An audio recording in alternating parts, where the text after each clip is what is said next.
In Psalm 23, the shepherd King David wrote this song about God. The Lord is our shepherd who provides all of our needs. Do we truly believe this?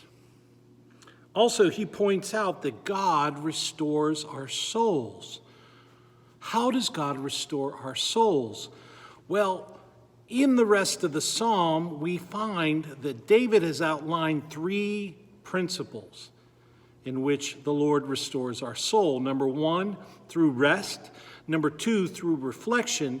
And number three, through replenishment. So hopefully during this corona time, you've had plenty of time to rest and reflect upon how God is present in your life. And I'm sure many of you are hoping that God will replenish our future. So may the Lord replenish you with jobs, opportunities, love, and grace.